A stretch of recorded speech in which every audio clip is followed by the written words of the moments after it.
श्री गजानन महाराज अध्याय 21वा श्री गिरिजात्मका नमा श्री गणेशाय नमा श्री सरस्वते नमा श्री गुरुभ्याय नमा नमन तुझला परेशा अविनाशा अनंता देऊनिया प्रकाश दूर केला तू अंधकाराला तुझ तोची पतित पावन पुण्य पावन घन निळा चिंतामुक्त करावे आपण आपल्या भक्तागणा शुभ आशीर्वाद द्यावा या गजानन विजय ग्रंथ कडस साध्य लेखनाला पंढरीराया पांडुरंगाचे करुणी ध्यान श्री गजाननाचे चरणी मस्तक ठेवून श्री गजानन महाराजांच्या चरणी करुण वंदन करीतो मी काळा साध्याचे कथन श्रोते व्हावे सावधान स्वामी गजानन महाराजांची करतो जो भक्ती त्याला जीवनात तारतात स्वामी गजानन मठ बांधण्याच्या वेळी जेव्हा कळस बांधताना एक मजूर देते होते धोंडा गवंड्याच्या तोल जाऊन मजूर खाली 30 फुटावरून पडला तो दगडावानी आपडला वाटले मजूर गेला सोडून विश्वाला पण झटकन उठून तो मजूर बसला तेव्हा मी पडलो चेंडू सारखा हाती झेलले कोणीतरी मजला लोक वंदले स्वामी गजानन तारून गेले भक्त मजुराला जयपुरात आमला आली श्री दत्तात्रेयाच्या आदेशानुसार शेगावाला प्रथमेचे वेळ तिच्या अंगावर मोठा खांब पडला परंतु काहीच लागले नाही तिला आश्चर्य वाटले यथाचू भक्ता ह्या डॉक्टरबाईंना तिचे वंदन केले स्वामी गजाननाला मुकली ती जयपूर निवासाला स्त्री पिशाच व्याधीला नाईक नवरे हाही मोठा लाकडी गोल पडून सुद्धा वाचला एक दिनी गोसावी रूप घेऊन स्वामी वंदले कृष्णाजी पाटील रामचंद्राला ताट वाढून दे मजला एक पांघरून द्यावे पांघरायाला गोसावी रामचंद्राला वंदला सांभाळावे आता मठाला समान आणून द्यावी सर्वांना संताचा करू नको अपमान भक्त भेटीला सदा येतील महाराज गजानन त्यांच्या जीवनचरित्राचे करतो कथन प्रथम अध्यायी श्री गणेशाचे मंगलचरण विद्यावती सरस्वतीचे स्मरण माघ सप्तमीला शेगावी आले श्री गजानन महाराजांच्या बंकटलालाचे दर्शन दुसऱ्या अध्यायी टाकडीकरांचे कीर्तन दूर झाले बंकटलालाचे चिंतन तृतीय अध्यायी घेतला ब्राह्मणाकडून गांजाचा तो नवस फेडून चतुर्अध्यायी जानरावाचे दूर केले गंडांतर चंदू मुकुकिनाकडे घेतले कान्होळे मागून पाचव्या अध्यायी गुराख्याकडून घेतले पूजन करून कोरड्या विहिरीत दाखविले पाणी आणून कणसे भाजताना मधमाशा आल्या उठून त्याचे काठे प्राणा या मागे टाकले काढून सोनारासह सर्व गेले चकित होऊन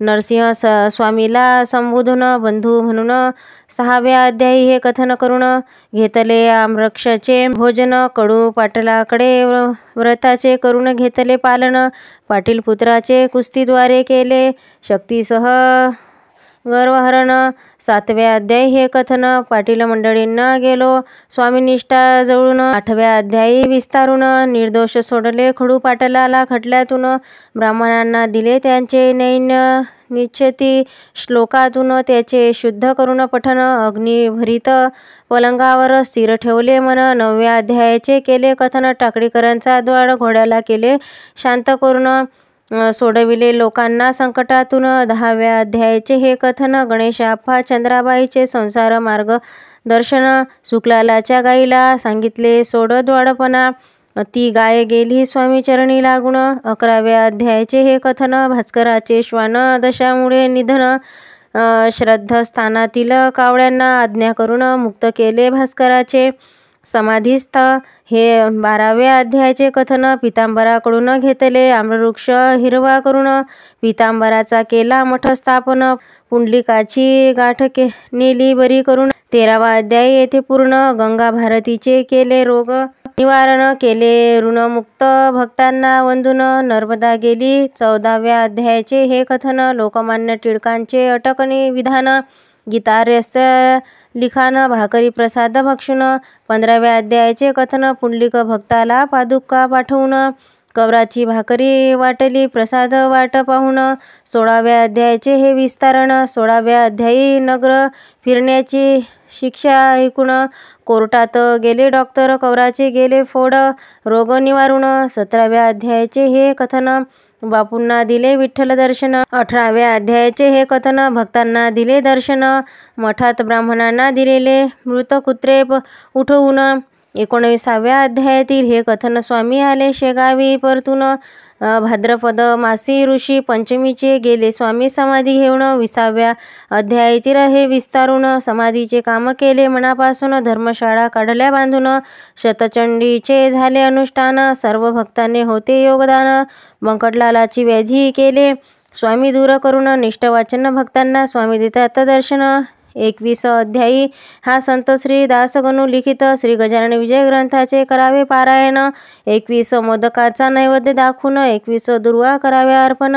सद्भावाचा तो चतुर्थी हा पवित्र दिन. प्रेमरूप चंद्र येतो पूर्वीचा उगवून. होतो चतुर्थीचे पारायण. श्रीदासगणू लिखित विजय ग्रंथाचे एक एक अक्षर दुर्वा असून त्या अक्षराला एक एक शब्द मोदक असून त्याचा सर्वांनी घ्यावा लाभ मनापासून. जो करीन या ग्रंथाचे वाचन त्याचे मनोरथ होईल पूर्ण. त्याच्या घरी सदा राहील लक्ष्मी निवास करून. गरिबांना मिळेल धन. स्त्रीचे जाईल वांझपण. पुत्रास्तव निपुत्रिकाची करावे ह्या ग्रंथाचे विशेष करून. दशमी एकादशी द्वादशी करावे पारायण. गुरुपुष्य नक्षत्रावर केल्यास पारायण सारे मनोरथ होतील पूर्ण. नित्य करावे श्री गजाननाचे वंदन. सरस्वती जाईल आशीर्वादून देऊन.